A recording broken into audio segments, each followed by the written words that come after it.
बेखुद देहलवी, अब्दुल वहीद खान, और दूसरे जो है ना जिसके के दरे मैखाना चौपट है, तहज्जुद को हुई चोरी, या ऐसे है कि तहज्जुद को हुई चोरी, दरे मैखाना चौपट है, और ये सब मतलब जाम टूटे पड़े हैं। ये कहाँ आते हैं? रियाज खैराबादी, रियाज खैराबादी वगैरह अपने तगज़ुल में और मुशायरे लूटने में इनसे बहुत नीचे आएंगे, लेकिन अपने ज़माने के बेइंतहा पॉपुलर शायर।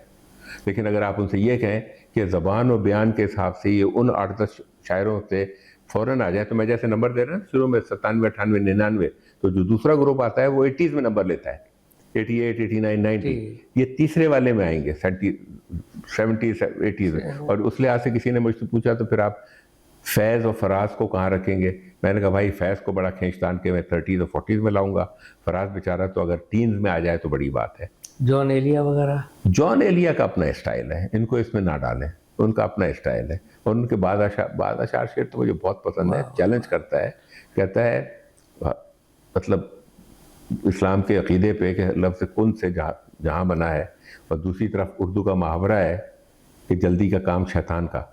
कहते हैं हासिल कुन है ये जहान ख़राब, हासिल कुन है ये जहान ख़राब। यही मुमकिन था इतनी उजलत में, अल्लाह मियाँ ने टाइम ले लिया बनाने में। जुबानदानी भी उनकी बहुत थी। अमरोहे वालों को इस पर बड़ा नाज है, जितने भी अमरोहे का निकलता है वो ज़बान के मामले में बड़ा करता है। अच्छा, ये शायरों वाली बातें हो गई, फिर अफसाना निगार, नावल निगार, तनकीद निगार, आप मतलब आपकी बातों से कभी कभी रशीद अहमद सिद्दीकी की बड़ी तारीफ सुनी आपने। इनसे मिलने की ख्वाहिश थी और मेरी ज़िंदगी में जिंदा थे, लेकिन जब तक मैं मुल्क से बाहर नहीं निकला था, वो गालिबन मैं निकलने वाला था मुल्क से बाहर, और उसी ज़माने में उनकी डेथ हो गई। 1977 होगा।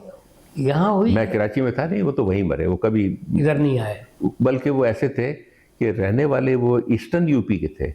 एक बार वो अलीगढ़ के बन गए तो उन्होंने अपने आप को अलीगढ़ से बाहर नहीं निकाला। अगर अपने वतन में भी जाते थे तो कहने लगे 2 रातें ज़्यादा मैं नहीं ठहरता था, फ़ौरन वापस आ जाता था। प्योर के प्योर अलीगढ़ियन हो गए थे वो, उनकी नस्ल भी वहीं पर है, उनके सारे लोग भी वहीं पर है। रशीद अहमद सिद्दीकी कैसे मुझे नाम याद आ गया तो मैंने ले लिया। और भी मसलन आपकी मुलाकातें जो मुझे क़ुर्रतुल-ऐन हैदर से हुई, और उनसे बड़े मज़े के एक से ज़्यादा मुलाकातें हुई, बल्कि एक उन मैंने पूरा लिखा हुआ है, कोलाज में छपा हुआ है। चुगताई से नहीं हुई? किनसे? इस्मत चुगताई से हसरत थी, लेकिन वो रहती थी बॉम्बे में, और मैं उस वक्त तक बॉम्बे नहीं गया था। अगर जाता तो यकीनी तौर पे ज़रूर मिलता। लेकिन मैंने जब ये सुना था, वल्लाह आलम सही है गलत, और शायद सही है, कि आखिरी उम्र के उनके 10 साल बड़े बुरे गुजरे। उनकी इकलौती बेटी थी जो उनको इंतहाई बुरी तरह से रखती थी या ट्रीट करती थी, और किसी मिलने वाले से मिलने भी नहीं देती थी।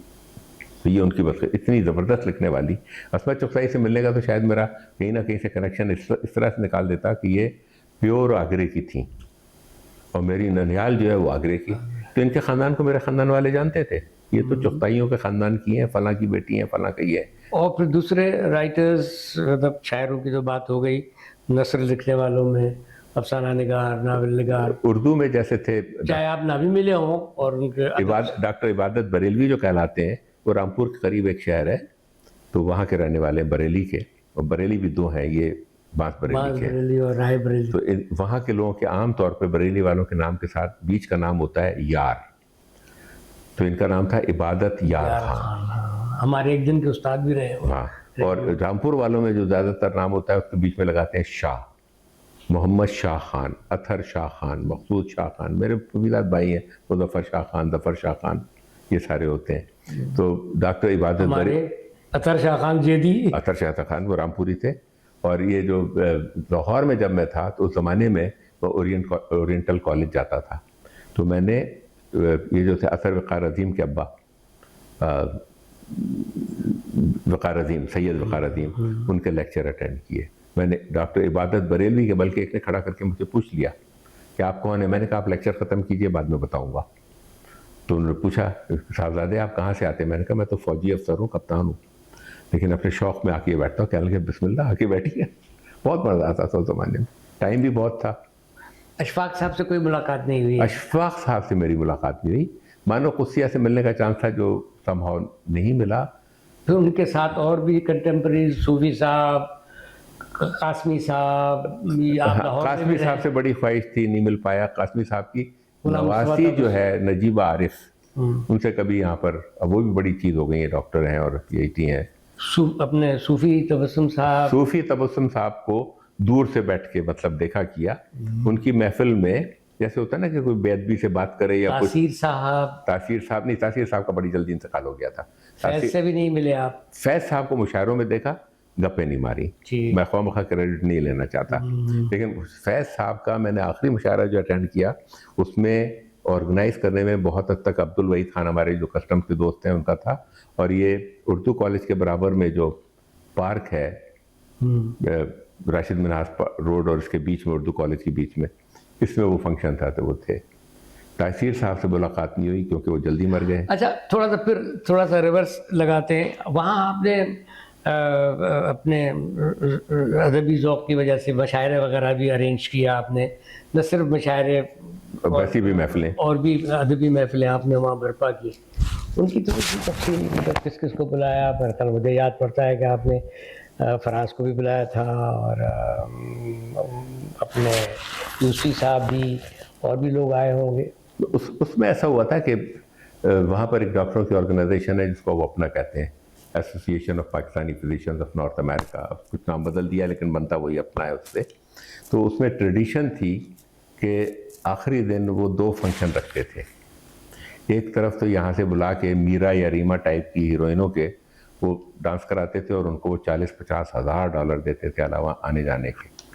दूसरी तरफ वो ग्रैंड मुशायरा रखते थे।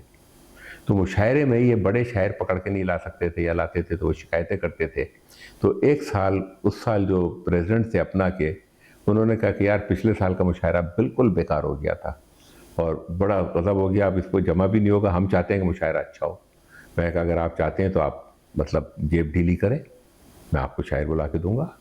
तो उस ज़माने में ये होता था कि पाकिस्तान से एक कोई सा भी शायर बुला लो और इंडिया से एक कोई सा भी बुला लो, उनका नाम लगा दो, और उसके बाद जो लोकल चोरी वाले डॉक्टर होते थे जिन्होंने यहाँ से उस्ताद लागर मुरादाबादी या रागिब मुरादाबादी ने जिनको कलाम लिख के भेजा था तो उनका पढ़ देते थे या अपनी कच्ची शायरी करते थे।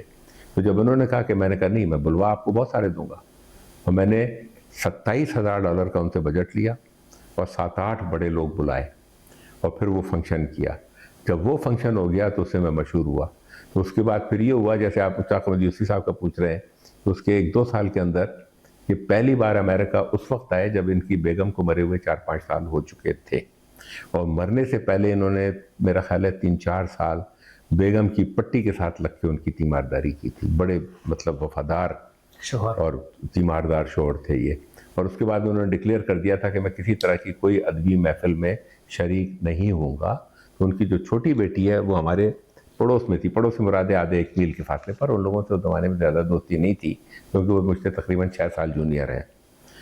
तो जब पता चला कि यूसी साहब उनके आए हुए हैं तो हमारे दोस्त हैं डॉक्टर फरमान फतेहपुरी के सगे चचाजाद भाई डॉक्टर शाहिद अली, उन्होंने अपने तौर पर कोशिश की, कहने लगे यार मुश्ताक अहमद यूसी साहब के तो घर वाले हम पर मतलब पुट्ठे पे हाथ ही नहीं धरने देते, इनके साथ कोई महफिल होनी चाहिए। मैंने कहा छोड़ दो अगर वो लोग नहीं चाहते तो। कहने लगे तो तुमको हम चैलेंज कर रहे हैं, तुम करवा के दिखाओ। मैं कहा फिर मुझे एक चैलेंज एक्सेप्टेड है, आओ। तो मैंने, जैसे वहाँ की ट्रेडिशन है कि जिसके भी वहाँ पर वालिद या वालिदैन या माँ जो भी आती है तो सारे हल्के वाले उनको बारी बारी हफ्ते में एक बार अपने घर पे, ख़ासतौर पे वीकेंड पे, जुमा शनिचर इतवार को दावतों पे बुलाते हैं और उसमें लोग ज़्यादा जमा कर लेते हैं। मैंने तरकीब ये लगाई कि जब पहली बार बुलाया तो सिर्फ 4 कपल बुलाए, अब आमने सामने आप टेबल पे बैठ के बातें करें। और मैंने पहले ही सबसे कह दिया था कि कोई भी उर्दू की बात नहीं करेगा। इतने पढ़े लिखे आदमी के सामने आप अपनी मुंह खोलेंगे तो आप अपनी जहालत को शो करेंगे और आप उनको इरिटेट कर देंगे, तो बेहतर है आप चुप रहें। तो पहली बार आए, दावत वावत खा ली। दूसरी बार मैंने फिर दावत कर दी 1-2 हफ्ते के बाद, फिर आ गए। उसके बाद उनकी बेटी ने कर दी, तो लोगों ने कहा यार अब जल्दी करो, 5 जगह वो दावतें खा चुके हैं, कोई हिम्मत ही नहीं करता। किसी ने मैसेज दिया था, उनकी बेटी ने मना कर दिया। मैंने कहा मैं उनको कर लूँगा, आराम कर लूँगा, राम काम कर लूँगा। तो जो अगली बार बुलाया तो हमारे एक हैं डॉक्टर हफीज़ुर रहमान, माशाल्लाह इस वक्त हयात, मेरा ख्याल है मेरी उम्र अब इस वक्त 88 साल के होंगे, 1959 के गाँव के ग्रेजुएट हैं। तो उन्होंने, उनसे रहा नहीं गया, मेरे घर में बैठे बैठे बिल्कुल एंड पे कहने लगे साहब यूसी साहब ये तो आपको बता नहीं रहे, मैं बुढ़ा आदमी हूँ, मैं दिल्ली वाला हूँ, हम आपको बार बार इसलिए बुलाते हैं कि आप हमारे अपने आके मजमून पढ़ें जैसे आप पहले पढ़ा करते थे। वो मेरी शक्ल देखने लगे। मैं कहा यूसी साहब मेरा आपसे वादा था और मैंने आपसे कहा था कि उर्दू की कोई महफिल नहीं होगी और ये सामने बैठे हैं, इनसे पूछ लीजिए, मैंने इनको मना किया था कि ये बात नहीं करेंगे। इन्होंने फिर भी बात की, मुझे बड़ा अफसोस है, मैं ये नहीं चाहता था। बात ख़त्म हो गई, लोग बिखर गए, लेकिन वो बैठे रहे यूसुफी साहब। तो कहने लगे नहीं साहब ऐसा नहीं है, पढ़ने में तो कोई हर्ज नहीं है, मैं एक जगह पढ़ के आया था। लोग वो होने चाहिए, वहाँ से वो बदले लोग आए थे, लोग वो होने चाहिए जिन्होंने मेरे मज़ामीन पढ़े हों, जो उसको अप्रिशिएट करते हो। मैंने कहा लोग कैसे मिले थे? कहने लगे ज़्यादातर ऐसे थे कि कुछ लोग आपकी तरह उन्होंने जुमला सुना हुआ है, तभी जुमला शुरू हुआ तो हंस दिए, जुमला समझ के हंस दिए। कहने लगे बाकी लोग कोनी मार के पूछते थे कि क्या हुआ, उसके बाद वो उसका मतलब पूछते थे। तो ऐसी महफिल मुझे नहीं चाहिए। उनको तो पढ़ के रिवर्स गियर लगाना पड़ता है ना। तो मैंने उनको ये कहा कि अगर ये आपकी शर्त यह है कि वो वाले आपको सामईन मिलें, तो कितने सामईन जमा कर लें जिस पे आप पढ़ने के लिए तैयार हो जाएंगे। यकीन करें, कहने लगे 25-30 भी हो जाए तो बड़ी बात है अमेरिका में। मैंने कहा अगर मैं उससे ज़्यादा कर दूं तो? कहने लगे मैं बिल्कुल पढ़ दूंगा। मैंने कमिटमेंट दे दिया। मैंने बाय इनविटेशन 67 लोग जमा किए, मुझे नंबर आज तक याद है। और सीटें 50 थी, तो 15, 16, 17 लोग जो थे सिर्फ खड़े रहे, स्टैंडिंग रूम ओनली। सबके फ़ोन छीन लिए थे। जो हॉल मैंने लिया था उसका खर्चा मैंने उठाया, जो खाना खिलवाया था वो, क्योंकि वहाँ ये होता है जो स्पॉन्सर आ जाते हैं, एक साहब आ गए कि जी हम इसको स्पॉन्सर कर दें, हम 3 आदमी, हम इतने इतने 10-10 हज़ार डॉलर दे देंगे, फला टिकट लगा दें। मैंने कहा ना इस पर टिकट लगेगा ना स्पॉन्सरशिप होगी, ये मेरे मेहमान हैं, ये आ रहे हैं, आप आके मजमून सुने। तो इन्होंने उस सूरत में आके जब पहली बार आए तो इनको अपने मज़ामीन पढ़ते हैं, बड़े अच्छी तरह से पढ़ते हैं। तो पढ़ने से पहले इन्होंने मुझसे 2-3 शर्त लगा दी थी। उनमें से एक मेजर शर्त ये थी कि मेरे फंक्शन में कोई पैसे नहीं लिए जाएंगे, टिकट नहीं होगा। दूसरी शर्त ये थी कि मेरे मुताल्लिक़ कोई बात नहीं की जाएगी। ठीक। और तीसरी भी इससे कोई मिलती जुलती थी। तो जब मैं खड़ा हुआ इंट्रोड्यूस कर, मुझे जिसने ना पढ़ा हो, या वो शर्त आपने लगाई थी? वो मैंने लगाई थी। तो मैंने उसको बुलाने की तरकीब ये निकाली कि जिसको भी बुलाया बाय इनविटेशन ओनली। जब मेरे पास फ़ोन आया ना कि साहब हम आपको कब पैसे दें, कितने का टिकट है, कहाँ पर हो रहा है, मैंने कहा अभी जगह डिसाइड नहीं हुई है, जगह मैं बताऊँगा, और अगर आपने आना है तो उसके लिए एक टेस्ट है, अगर आप दें तो आप लोग आ जाएंगे। तो बुज़ुर्ग थे, मुझसे ज़्यादा उम्र के आदमी थे, 10 साल बड़े थे। अगर वो उस वक्त फर्ज की 40-45 साल का था तो 55 साल के। कहने लगे क्या? मैं कहा पहला सवाल ये है कि क्या आपने यूसुफी साहब को पढ़ा है? अगर उसका जवाब हाँ में है तो फिर दूसरा सवाल पूछा जाएगा, कहाँ पढ़ा है, क्या पढ़ा है। अगर उससे पास हो जाते हैं तो तीसरा सवाल है कुछ कोट करें, कुछ भी पढ़ा हो तो एक जुमला आप कोट करें। मेजॉरिटी लोग उस पर निकल गए, आ ही नहीं सके। लेकिन बाद ऐसे मिले तो उनसे जो सवाल पूछो वो जवाब देने को तैयार थे। जब ऐसे मैंने 67 लोग जमा किए तो वो पूरा रिकॉर्डेड है कहीं ना कहीं। मैंने उसकी कॉपी नहीं बना के रखी, लेकिन डॉक्टर हफीज़ के पास है, दूसरों के पास है उसकी कॉपी, और उसके कुछ हिस्से टुकड़ों में जैसे ये होते हैं ना आपके फेसबुक वगैरह पे मौजूद है वो।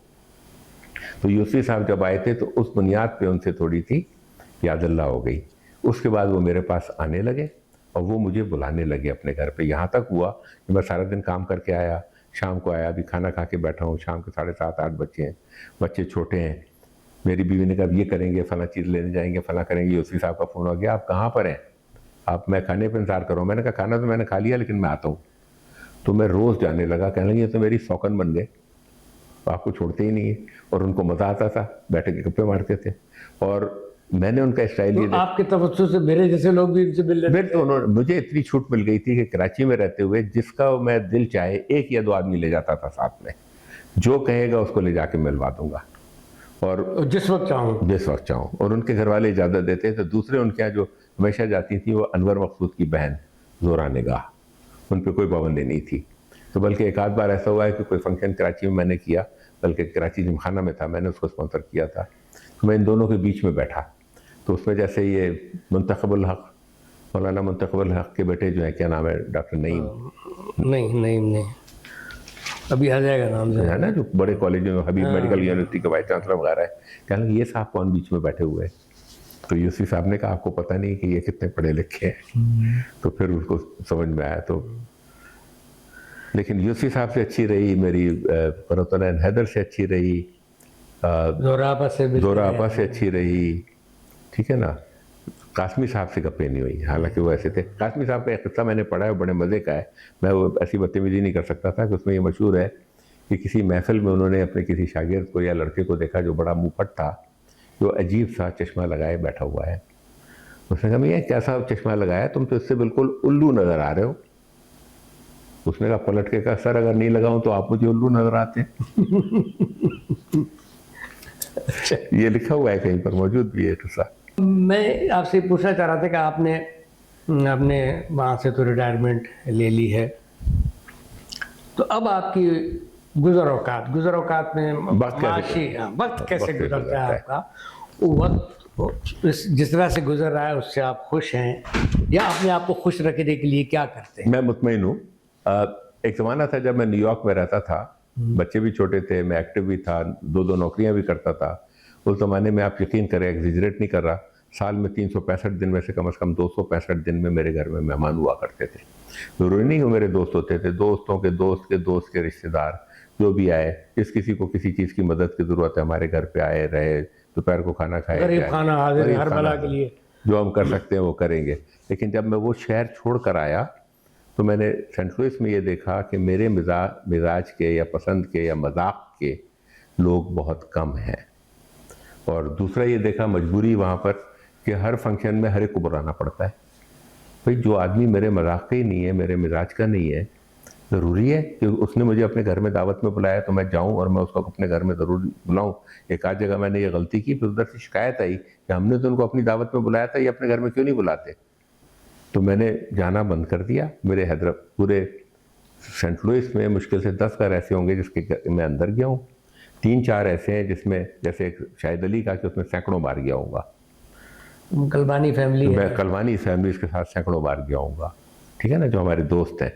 और बाकी लोग जो है किसी के पास 5 बार, किसी के पास 10 बार, किसी के पास 2 बार, उससे ज़्यादा नहीं। यहाँ तक कि अब ये रेपुटेशन हो गई है कि अगर कोई किसी को बताए कि आज मैं डॉक्टर सोहेल से उनके घर पे मिलकर आया हूँ, उनको ताजुब होता है वो आपको घर पे आने देते हैं। क्योंकि एक बार ऐसा हुआ वाकई, इस्लाम अमजद मेरे पास आए हुए थे, रुके हुए थे, और शाम को इनका फंक्शन था होटल में। तो उन्होंने उस दिन मुझसे फरमाइश की रात के बाद कि डॉक्टर साहब, रात को मैं फला जगह सारी रात ये जगाते हैं मुझे, अगर 2 बजे भी काम ख़त्म हो जाए तो मेरे कमरे में बैठे हुए हैं होटल में, उन्होंने दिया हुआ है, तो मैं वहाँ नहीं सोना चाहता। मैंने कहा आप मेरे घर आ जाएं, मैं आपको सोने दूंगा। ये सुबह से सो रहे थे, शाम का वक्त हो गया, 4 बजे देखा तो घंटी बजी, एक साहब चले आ रहे हैं, उनका नाम आज तक याद है, मेरी स्टेट में थे, कोई 250-300 मील से आए थे गाड़ी चला करके। मैं डॉक्टर अनवार हूँ। मैं कहा फरमाइए। क्या लगे जी मुझे इस्लाम अमजद साहब से मिलना है। मैंने कहा आपके पास उनका अपॉइंटमेंट था आज क्या? कहने लगे हाँ। मैंने कहा आप झूठ बोल रहे हैं, मेरे घर में है, वो सो रहे हैं और वो सोना चाहते थे, आप बगैर अपॉइंटमेंट के आए, ऊपर से आप झूठ बोल रहे हैं, मैं आपको नहीं मिल पाऊँगा। तो कहने लगे अच्छा तो मैं अंदर बैठ के इंतजार कर लूँ। मैंने कहा मैं आपको घर के अंदर ही नहीं आने दूंगा। तो उस वजह से मेरी रेपुटेशन वहाँ बहुत ख़राब हो गई। ये आदमी घर आए हुए मेहमान को भगा देता है। भाई वो मेरा मेहमान था ही नहीं, तो मान ना मान मैं तेरा मेहमान, तू आ रहा है, मैं तो तुझे नहीं करने दूंगा। और अमजद इस्लाम को बड़ा मजा आया, कहा लगा आपने भगा दिया उसको। मैं कहा तो उससे मुझे फ़ायदा ही हुआ। जब इस तरह का हो गया ना, जो एवरेज आदमी था वो मुझे अप्रोच करते हुए डरता था। दूसरा मुझे एडवांटेज ये हासिल था कि मैं सेंट लुइस यूनिवर्सिटी के टीचिंग प्रोग्राम में चीफ न्यूरो रेडियोलॉजिस्ट था। तो बहुत कम लोग प्राइवेट प्रैक्टिस की जगह यूनिवर्सिटी में पढ़ाने नहीं, बहुत कम लोग जाते हैं, इसलिए कि प्रैक्टिस में डबल पैसे आप कमाते हैं। अगर मैं जो नौकरी कर रहा था अपनी प्राइवेट प्रैक्टिस में डबल, लेकिन जो अय्याशी पढ़ाने में होती है, जो मज़ा उसका आता है, जो नशा उसका होता है, और जो फैसिलिटीज़ आपको मिलती हैं, मुझे छुट्टी लेने में कभी मुश्किल नहीं हुई। छुट्टी लेनी है, मेरे अंडर में एक और असिस्टेंट प्रोफेसर काम कर रहा है, एक रजिस्ट्रार काम कर रहा है, 4 और हैं। अगर मैं खुद प्रैक्टिस में होऊंगा तो मुझे छुट्टी नहीं मिलेगी या मेरे पैसे मारे जाएंगे। तो बात हो रही थी आपके वक्त कैसे गुजारते हैं? तो वक्त में यह है कि शायरी भी खूब पढ़ने को मिलती है, ये भी खूब मिलता है। दूसरा जो अच्छे दोस्त हैं अगर वो आ जाए तो उनके साथ आप बंद करके मिनट नहीं घंटे, हफ्ते और दर्जनों हफ्ते गुजार सकते हैं। बाज़ दफ़ा ऐसी भी फरमाइश होती है, आप इनमें से 2-4 को जानते होंगे कि हमारे दोस्त हैं जावेद अजीम, एक फैयाज, एक नासिर। इन लोगों ने कहा यार बड़े दिन हो गए, पुराने लोग जमा नहीं हुए, हम बैठ के गप्पे मारेंगे। तो मेरे पास उस ज़माने में 2 घर थे, एक जो मैं सेंट लुइस में रहता हूँ और एक वहाँ से 100 मील दूर एक एजुकेशन सिटी था, उसमें हमेशा बच्चे पढ़ते रहते थे। तो हमने घर लिया हुआ था कोलंबिया में। तो 20 बच्चों को सबको मैंने कोलंबिया भेज दिया और हम लोग 5 दिन अपने घर में रहे। अब ये 4-5 दोस्त बैठे हैं, पुरानी बातें कर रहे हैं, याद कर रहे हैं, शेर व शायरी हो रही है, दूसरी चीज़। तो इस तरह से वक्त गुजरता है। जो अच्छे शहर के लोग हैं उनसे मिलने में वक्त गुजरता है, लेकिन बाकी सौदा लाने ले जाने में, बीवी को सुबह छोड़ने में, शाम को पिक करने में, और 1-2 हफ्ते के बाद एक चक्कर शिकागो का ज़रूर लगता है किसी न किसी बहाने से। और फिर आप हर साल कुछ अर्सा पाकिस्तान में भी गुजारते हैं। जब से रिटायर हुआ उसमें तो मैं बहुत ज़्यादा गुजारना चाह रहा हूँ। इस साल भी सब मिला के मेरा ख्याल है कोई 1.25 साल में 8 महीने में पाकिस्तान में रहा हूँ, जो अच्छा खासा नंबर है। और अभी बढ़ इसलिए गया कि मेरे दोस्त के बेटे की, जो मेरे बेटे का भी बहुत अच्छा दोस्त है, उसकी शादी है ब्रिगेडियर अनीस के बेटे की। मेरी बेगम भी आ रही है, बेटा भी आ रहा है, मुझे और बहाना मिल गया, मैंने 1 महीना और बढ़ा दिया। अच्छा, अब ये बड़ा अजीब सा सवाल होगा अगर मैं करूं कि आप अपने अपने दोस्तों की लिस्ट बताएं, कौन से अच्छे दोस्त थे, बहुत अच्छे दोस्त थे, बहुत ही ज़्यादा अच्छे दोस्त थे, कुछ गंदे अंडे भी निकले होंगे, कुछ ये होगा। तो ऐसे मुख्तसर कुछ अहवाल, कुछ दोस्त आपको जो आपकी पसंद के हो, यहाँ या वहाँ? दोस्तों में यह है कि उम्र के हर हिस्से में मैंने खूब दोस्त बनाए या मेरे दोस्त बने, लेकिन मैंने हिसाब ये लगाया कि अगर मैंने साल में 10 दोस्त बनाए तो पलट के देखो 5 साल के बाद तो उनमें से मुश्किल से एक बचता है, वो खुद ब खुद छट जाता है। अगर मेरे मिजाज का ना हो या नेचर मतलब कोई ना कोई चीज़ बुराई निकलती हो या कुछ और होता हो, तो बजाय इसके कि हम झगड़ा करके अलग हो, चुपचाप विड्रॉ से कर लें। वो अफसाना जिसे अब हाँ, और फिर मतलब उसका जिक्र भी ना करें। मैं आमतौर पर जिक्र भी नहीं करता, बुराई भी मैं क्यों करूं। तो दोस्त मुझे बहुत मिले ज़िंदगी में रहे। तो ऐसा है कि मेरे प्राइमरी के ज़माने के भी एक आध दोस्त हैं अभी जिंदा है, माशाअल्लाह। जो सेकेंडरी का था एक, और वो यहाँ पर बहुत इसलिए पॉपुलर हो गए थे कि यहाँ पर जो राशिद अशरफ साहब हैं, उर्दू में बहुत काम करते हैं, ये बाई प्रोफेशन केमिकल इंजीनियर नायाब है, किताबें छापना, नायाब किताबें छापने वाले जो हैं, तो उनको वो बड़ी मदद किया करते थे। जब मैंने वो नाम पढ़ा अमीन तिरमिज़ी, तो मैंने कहा उनको फ़ोन करके पूछो कि उनका नाम सैयद मोहम्मद अमीन वल्द फला फला अमीन तो नहीं है, सदरुल अमीन के भाई तो नहीं है? कहने लगे ये तो वही है। वो पूछा कौन पूछ रहा है? कहने लगे सोहेल मकबूल। मेरे पास उनका फ़ोन आ गया था। उनका पिछले साल अचानक इंतकाल हो गया। जैसे ही मुझे पता चला था तो उनसे मैं कोई 50-60 साल के बाद उनके घर जाके मैं टेक्सास में मिला था, और उन्होंने उसके बाद आने का वादा किया था। हम इंतज़ार कर रहे थे, पता चला वो तो मर गए। तो प्राइमरी मतलब सेकेंडरी स्कूल के वो थे। कॉलेज के ज़माने के एक दोस्त थे जो पिछले साल इंतकाल कर गए। उनका कमाल ये था कि लाइट हाउस के सामने एक बिल्डिंग है, हाजी बिल्डिंग कहलाती है, वो उसी में पैदा हुए थे 1945 में, और उसी में वो 2 साल पहले मर गए। उन्होंने कहा तो मैं इस घर को छोड़ के नहीं जाऊँगा, जहाँ पैदा हुआ है वहाँ मैं मरूँगा। तो मतलब दोस्तों को क्या लफ्ज़ इस्तेमाल करूं, खोद के निकालने का भी शौक है आप? हाँ, अगर पता चल जाए जो मेरे पुराने तो दोस्त चाहे वो घोटकी में हो और कहीं पर भी हो, और जाके मिलकर बठिंडा में हो। बिल्कुल। तो जैसे मेरा एक दोस्त है घोटकी में, डॉक्टर खालिद मसूद खोकर, अच्छी प्रैक्टिस है उसकी, वो प्रैक्टिस की वजह से नहीं निकल पाता, लेकिन मैं अगर उसको आज भी फ़ोन करूं तो एक बार किया था तो वो वहाँ से टैक्सी लेकर फुल टाइम पे 3 दिन के लिए आ गया था कराची में प्रैक्टिस छोड़कर। तो ऐसे ऐसे मेरे दोस्त हैं जो अगर मैं जाके ढूंढूं और मिलूं, और मैं जाके जैसे अगर पिंडी गया और मुझे पता चला कि मेरा क्लास फेलो जो है मीरपुर आज़ाद कश्मीर में है, डॉक्टर ख्वाजा बशीर, उसको फ़ोन किया यार तुम इधर आ जाओ, मैंने 1 मिनट हेजिटेट नहीं। फौज में भी दोस्तियां बनाई आपने? फौज से बहुत ज़्यादा नहीं बनी, लेकिन 3-4 बन गए थे। उनमें से क्लोजेस्ट जो नॉन डॉक्टर दोस्त बने वो ब्रिगेडियर अनीस है, फिर इनके साथ थे एक ब्रिगेडियर अनवारुल हसन किरमानी, फिर सीनियर में थे यही ब्रिगेडियर साहब जो जनरल लोधी, ब्रिगेडियर असलम बहुत अच्छे। ब्रिगेडियर असलम का जवाब नहीं है, ये ईस्ट पंजाब के रहने वाले, लायलपुर के पले बढ़े, लेकिन डाउ मेडिकल कॉलेज के ग्रेजुएट।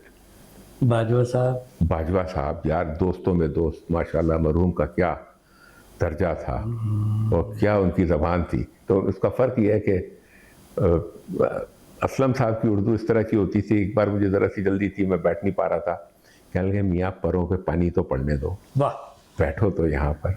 उर्दू ऐसी महावरा और ऐसी बोलते थे, और बाजवा साहब का अपना स्टाइल था। बटरवे का क्या हाल है?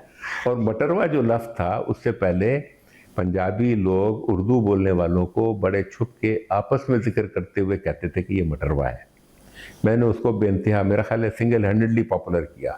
अगर भरी महफिल में किसी ने इधर उधर किया, पूछना चाह रहा है, मैं कहा यार इनसे क्या पूछ रहे हैं, मैं मटरवा हूँ, मैं तोड़ा हूँ। तोड़ा कहते हैं हिंदुस्तौड़े को। उस ज़माने में शायद रिवाज ये था कि पंजाब वाला पंजाबी कहलाता था, कश्मीर वाला कश्मीरी कहलाता था, हैदराबाद दक्कन का हैदराबादी कहलाता था, बंगाल वाला बंगाली कहलाता था। बाकी जहाँ अंग्रेज़ अमलदारी थी वो हिंदुस्तान कहलाता था।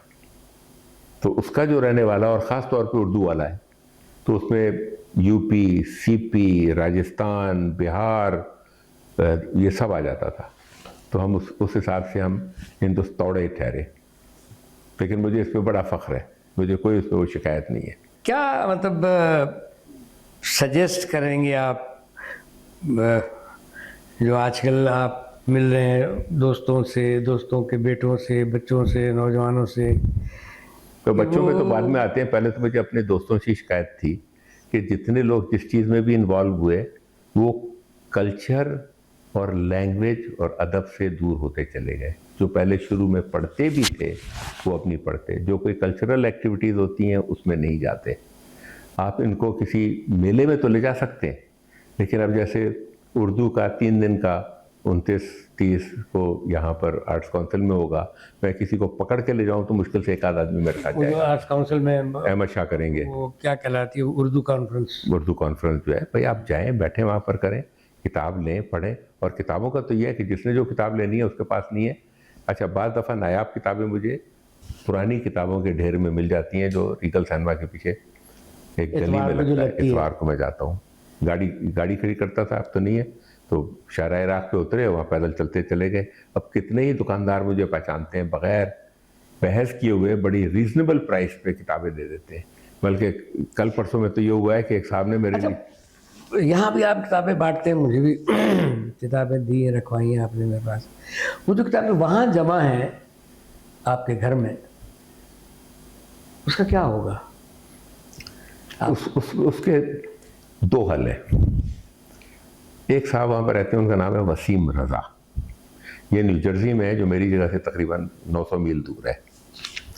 वो इतने आशिक हैं उर्दू के, लाहौर के पले बड़े, कराची में भी 2-4 साल शुरू में रहे थे, 7वीं 8वीं 9वीं 10वीं में। और ये बड़े मतलब पढ़ी लिखी फैमिली के हैं, जैसे नहीं थे। और वैसे भी लोग हसन तारिक को, जो रानी के शौहर थे, सिर्फ फिल्म मेकर के हिसाब से समझते हैं। हसन तारिक के अब्बा बहुत बड़े आलिम थे, उनके पास गालिब का एक वो वाला नादिर मजमुआ भी था। संतोष और दर्पण के भाई? नहीं, संतोष दर्पण तो ये लोग हैदराबाद दक्कन के थे, ये मैं जिनकी बात कर रहा हूँ ये लोग पंजाब के हैं। नहीं, आपने भी लाया उन्होंने तारिक? नहीं, वसीम रज़ा का नाम लिया ना। नहीं, दूसरे। अच्छा। तो वसीम रज़ा साहब ने ये कहा हुआ है कि आपकी जितनी भी किताबें हैं, आप ज़िंदगी में या मौत में आप मेरे नाम कर जाए। तो मैंने अपनी बीवी बच्चों को बताया हुआ, उनका नंबर है, वो उठा के पूरा मजमुआ ले जाएंगे। लेकिन इसी तरह दूसरा भी हुआ, मुझे पता नहीं मेरे पीछे मेरे बच्चे क्या करेंगे। एक साहब न्यूयॉर्क में रहते थे, आज उनको मरे हुए 5-6 साल हो गए, अब्दुल वहाब खान सलीम। तो उनसे बड़ा मैंने 2 चीज़ों का कलेक्शन ना दुनिया में सुना ना देखा उर्दू में। एक सफ़रनामे, जिस किसी ने भी लिखा, अगर अंग्रेज़ी में था उर्दू में तर्जुमा हो गया तो उनके पास मौजूद था, कोई दुनिया सफ़रनामा। और एक हज के सफ़रनामे, हज के मुताबिक। बल्कि 2-4 बार 1-2 लोगों ने PhD किया है जिनको इस बात पे मिला हज के सफ़रनामों पे, तो उनसे वो सिर्फ 20 किताबें लेके चले गए और उसके हवाले दिए। तो वो साहब मुझे मिल गए जिनको PhD मिली। मैंने कहा भाई आप मुझसे पूछते तो 70-80 किताबें तो मैं बता देता कि कौन सी किताब में क्या लिखा हुआ है। तो वो मेरा सोर्स इतना अच्छा था जब मैं न्यूयॉर्क में था। अच्छा, उनके साथ भी बड़े इत्तेफाकिया मुलाकात हुई। हुआ ये कि मैं अपने दोस्त की फरमाइश पर उर्दू का सो कॉल्ड, शायद अब वो पहला नहीं माना जाता, दूसरा माना जाता है, लेकिन उस ज़माने में फर्स्ट कहलाता था, यूसुफ हुसैन खान कंबल पोश, उसको कम्बल पोश भी कह देते हैं, का सफ़रनामा इंग्लिस्तान, जिसको अजायबात फ़रंग के नाम से उन्होंने लिखा था। लखनऊ के रहने वाले थे, नवाब असफुद्दौला से कुछ पैसे वैसे मिल गए थे, ये जाके चक्कर मार कर आ गए थे इंग्लैंड का। बेइंतहा अच्छी उर्दू में और बड़ी ग्रिप वाली किताब लिखी है। आज के दिन भी आप उसको पढ़ें तो 1 मिनट को आप छोड़ नहीं सकते। बात हो रही थी लाइब्रेरी का, क्या होगा?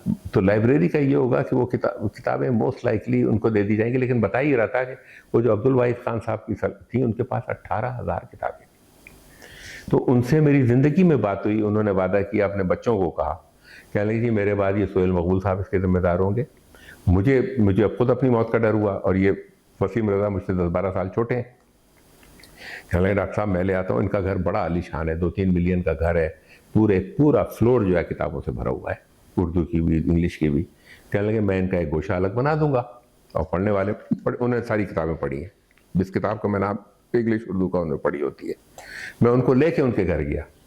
तो अब्दुल वाहिद खान सलीम का जो बेटा है, डॉक्टर है, नालायक, उसने बिल्कुल फ्रैंकली मना कर दिया कि मैं अपने बाप की किताबें किसी को नहीं दूंगा, अगर लाइब्रेरी बनानी होगी मैं खुद, मैंने कहा मैं आपको 1-2 साल देता हूँ, बना के दिखा दें। कुछ भी नहीं किया। उनकी बेटियों ने मुझे बताया कि उसमें दीमक लग रही है, लेकिन बेटा जो है जी ये मेरे बाप की चीज़ है। ऐसी चीज़ रखने से क्या फ़ायदा है जिसका किसी को फायदा नहीं। हाँ, और लोगों को पता है, बहुत सारे लोग, क्योंकि उनका रिवाज ये था कि वो एक से ज़्यादा किताब किसी को एक वक्त में लैंड नहीं करते थे। जब वो वापस कर दें तो आप दूसरी किताब ले लें। डाक का खर्चा भी वो भेजने का वो देते थे। ठीक है, मेरे साथ उन्होंने ये किया कि जब मैं मिला, वो बड़े मज़े का किस्सा है। मैं अपने इंग्लैंड के दोस्त के कहने पर यूसुफ हुसैन खान कंबलपोश का वो ढूंढने गया, मुझे कहीं नहीं मिला। मैं तंग था तो मुझे किसी ने बताया कि जी खुदाबख्श लाइब्रेरी पटना में वो किताब मौजूद है।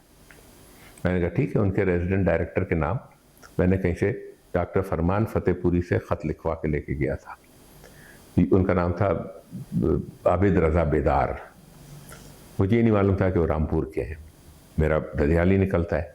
तो उन्होंने ख़त लिख दिया। मैंने टिकट लिया बाकायदा, एक तरफ से बाई एयर, दूसरी तरफ से ट्रेन का, कि मैं जाऊँगा बाई एयर, दूसरी तरफ ट्रेन में भर के मैं वो ले आऊँगा चीज़ें, अगर और किताबें भी मिल गई। तो जब मैं जाने वाला था तो उस दिन कोई मुझे मिले, कहने लगे आप कहाँ जा रहे हैं? मैंने कहा मैं वहाँ जा रहा हूँ। कहने लगे अगर वो किताब हम आपको यहीं दिलवा दें। मैं इंडिया में था, रामपुर में। मैंने कहा आप कैसे दिलवा देंगे? किताब खुदाबख्श लाइब्रेरी में है। आबिद रज़ा बेदार साहब जो कोई है वो वहाँ रहते हैं, उनके नाम पे मेरे पास ये ख़त है। तो उन्होंने ख़त था, वो बंद था। कहने लगे अगर मैं आपको यहीं दिला दूँ? मैंने कहा फबिया अगर आप कहते हैं तो चले, कहना आइए मेरे साथ। वो गए, वो भी पठान थे मेरी तरह, वहाँ पर गए। वहाँ बड़ा रिवाज है, एक दूसरे को सिर्फ खान साहब कहते हैं। और घंटी नहीं होती थी, कुंडी होती थी। कुंडी खटखटाई, अंदर से आवाज़ आई कौन? कहने लगे खान साहब हैं। कहने लगे कौन खान साहब? कहने लगे फला खान साहब, सादत खान। कहने लगे आ जाइए, दरवाज़ा खुला हुआ है। तो हम लोग अंदर चले गए, तो वहाँ 1-2 लोग पहले से बैठे थे, सारे खान थे। अब मैं बैठा हुआ हूँ, मैं ये चक्कर में कि भाई ये तो मुझे किताब दिलवाने आए थे, किताब कहाँ से मिलेगी? आधा घंटा हो गया, 1 घंटा हो गया, शाम को मेरी फ्लाइट जाने वाली है। तो मैंने उनको इशारा किया, कहने लगे बैठे बैठे बैठे। मैंने मुझसे रहा नहीं, तो उन्होंने कहा क्या बात है? मैंने कहा मुझे किताब चाहिए, मुझे वहाँ जाना है, पटना मत ही हो। तो कहने लगे पटना में किससे मिलेंगे? मैंने कहा आबिद रज़ा बेदार साहब से। कहने लगे बंदे का नाम आबिद रज़ा बेदार है। Very good. तो फिर मैंने उनको बताया कि ऐसे ऐसे किताब, तो आप कहाँ से तशरीफ़ लाएँ? मैं बताना नहीं चाहता था, अमेरिका। मैंने कहा जी मैं पाकिस्तानी हूँ, कराची में रहता हूँ, वहाँ से आया हूँ। कराची में आपको मुश्किल से मिलेगी, लेकिन अगर मैं किसी को कहूँगा तो कोई उसको कॉपी बना के आपको दे देगा। ये तो कह रहे थे कि आप अमेरिका से आए। अब मैंने कहा जब पोल खुली गई तो मैंने कहा मैं न्यूयॉर्क से आया हूँ। न्यूयॉर्क में आए तो आप अब्दुल वहाब खान सलीम को नहीं जानते? मैं कहा नहीं, वो तो उर्दू इतनी पढ़ते हैं, इतनी किताबों की लोगों को भिजवाते हैं, लेते हैं, आप उनको नहीं जानते? मुशायरों में नहीं जाते? मैंने कहा मैं भी नहीं जाता। कहने लगे वो भी नहीं जाते। कहने लगे मैं उनके नाम ख़त लिख देता हूँ। उन्होंने मुझे एक ज़ाती ख़त दिया। मैं अमेरिका पहुँचा, अपने ऑफिस से फ़ोन किया, फ़ोन मिलाया। उनकी बेटी भी डॉक्टर थी, मुझसे कोई 10 साल छोटी। तो मैंने कहा कि जी मैं डॉक्टर सुहेल मकबूल बात कर रहा हूँ, ज़रा सलीम साहब से बात हो सकती है? तो कहने लगे अच्छा उनके अब्बा आ गए। मैं कहा जी मैं फ़लाँ बोल रहा हूँ। कहने लगे अच्छा आपको मेरी बेटी से बात करनी है? मैं कहा नहीं, उनसे बात कर चुका मैं, आपसे बात करनी है। क्या बात करनी है? बड़े अक्खड़ से थे। तो मैंने कहा मुझे उन्होंने भेजा है, आबिद रज़ा बेदार साहब ने ख़त देख। अरे आप उनका ख़त लेकर आए? मैं कहा अभी ले आऊँ? कहने लगे नहीं अभी नहीं, फिर कल शाम को आइए। तो उन्होंने 1-2 लोगों को और जमा किया, फिर मैं वहाँ पहुँचा। तो बातों बातों में निकला कि मैं वो सफ़रनामा ढूंढ रहा हूँ। तो उसने उन्होंने कहा कि आप सफ़रनामे पढ़ते हैं? मैंने कहा मैंने बहुत पढ़े। तो कहने लगे कौन कौन से पढ़े, कौन कौन सी आप बीतियाँ पढ़ी हैं? तो उस ज़माने में नई नई आप बीती नवाब दादा जनरल शेर अली ख़ान की आई थी। तो मैंने कहा अभी तो मैंने 2-3 दिन पहले शेर अली ख़ान साहब की पढ़ी है, उसमें क्या लिखा है? इस तरह के सवाल। मैंने कहा अगर आप चेक ही करें, आपके पास है क्या? कहने लगे हाँ।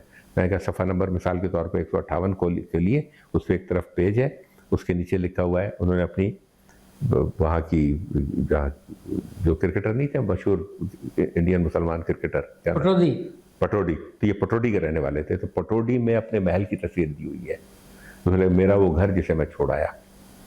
तो उन्होंने पेज निकाला, कहने लगे ये तो वाकई उसी पेज पे लिखा हुआ है। तो उसको और क्या क्या पढ़ते हैं पढ़ा। कहने लगे फिर आपको मैं किताबें दे दूँगा, आप पढ़ते। तो एक एक किताब करके उन्होंने देना शुरू किया। आखिर में मैं 20-20, 30-30 किताबें लेकर आया। तो आप पूछ रहे थे ना वक्त कैसे गुजरता है? अगर आपके पास 30 किताबें पढ़ी हुई हो, आपको फिक्र ही नहीं है। आज जैसे आपके पास मैंने कोलाज देखा 700 पेज का है, ये मिल गया, क्या दिखाई देना, आराम से निकाल देगा ये। कैसा देखते हैं हमारा इस मुल्क का मुस्तकबिल आप? मेरे बड़े मतलब नाइफ तजुर्बे हैं ना, कितने दिन मैं रहा हूँ, तो मैं ये कहता हूँ कि ये मुल्क पाकिस्तान के नाम से बहुत अरसे तक कायम रहेगा। इसमें हमारा या पाकिस्तानियों का या किसी का कोई कमाल नहीं है। मजबूरी यही है कि हमसे नॉर्थ में चाइना और रशिया है, ईस्ट में इंडिया है, हमारे वेस्ट में अफ़गानिस्तान और ईरान है। इन तमाम लोगों से अमेरिका की ठनी रहती है, या खुली दुश्मनी या छुपी दुश्मनी। वाहिद अड्डे जो उसको मिलते हैं वो पाकिस्तान में मिलते हैं। तो जब तक अमेरिका की ग्लोबल पॉलिसी में उन मुल्कों से कन्फ्रंटेशन जारी है, पाकिस्तान की इम्पोर्टेंस रहेगी। लिहाजा वो पाकिस्तान के नाम पे पाकिस्तान को रहने देंगे, चाहे आपका कितना ही बुरा असर हो जाए। तो ये मेरा कहना है। अब उसमें यह है कि पाकिस्तान अच्छा रहेगा या बुरा रहेगा, तो हमारी 90% आबादी या 95% आदमी झूठी, चोर, मक्कार, ये सब कुछ है। उनमें से जो लीडर आते हैं वही 90% वही आएंगे। मौलवी आता है वो ऐसे ही आएगा, डॉक्टर आता है वही वैसे आएगा। तो भाई ये मुल्क उस लिहाज से तनज़्ज़ुल में जाएगा, लेकिन नाम बाकी रहेगा। दूसरा ये है कि अब लीडरों को, ख़ासतौर पर बिजनेस वालों को ये शुबा होता है कि शायद मुल्क नहीं रहेगा, तो जो इसमें से कमाना है कमा के बाहर निकल जाओ। तो रहना तो सब यहाँ चाहते हैं ताकि इसको लूट लें, पैसा लेके बाहर चले जाएं। इसमें लगाना कोई नहीं चाहता है, कोई इसकी आगे बढ़ाने के लिए कोई हिस्सा नहीं, कोई माई बाप बनने को तैयार नहीं है।